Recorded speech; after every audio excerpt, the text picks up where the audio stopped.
الله أكبر. الحمد لله رب العالمين الرحمن الرحيم مالك يوم الدين إياك نعبد وإياك نستعين اهدنا الصراط المستقيم صراط الذين أنعمت عليهم غير المغضوب عليهم ولا الضالين. بسم الله الرحمن الرحيم. ألف لام ميم. ذلك الكتاب لا ريب فيه هدى للمتقين الذين يؤمنون بالغيب ويقيمون الصلاة ومما رزقناهم ينفقون والذين يؤمنون بما أنزل إليك وما أنزل من قبلك وبالآخرة هم يوقنون أولئك على هدى من ربهم وأولئك هم المفلحون. إن الذين كفروا سواء عليهم أنذرتهم أم لم تنذرهم لا يؤمنون. ختم الله على قلوبهم وعلى سمعهم وعلى أبصارهم غشاوة ولهم عذاب عظيم. ومن الناس من يقول آمنا بالله وباليوم الآخر وما هم بمؤمنين يخادعون الله والذين آمنوا وما يخدعون إلا أنفسهم وما يشعرون. في قلوبهم مرض فزادهم الله مرضا ولهم عذاب أليم بما كانوا يكذبون.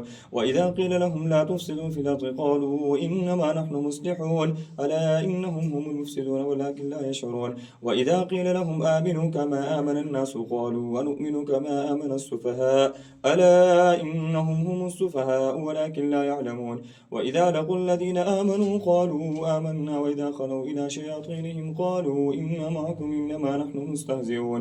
الله يستهزئ بهم ويمدهم في طغيانهم يعمهون. أولئك الذين اشتروا الضلالة بالهدى فما ربحت تجارتهم وما كانوا مهتدين. مثلهم كمثل الذي استوقد نارا فلما أضاءت ما حوله ذهب الله بنورهم وتركهم في ظلمات لا يبصرون. صم بكم عمي فهم لا يرجعون.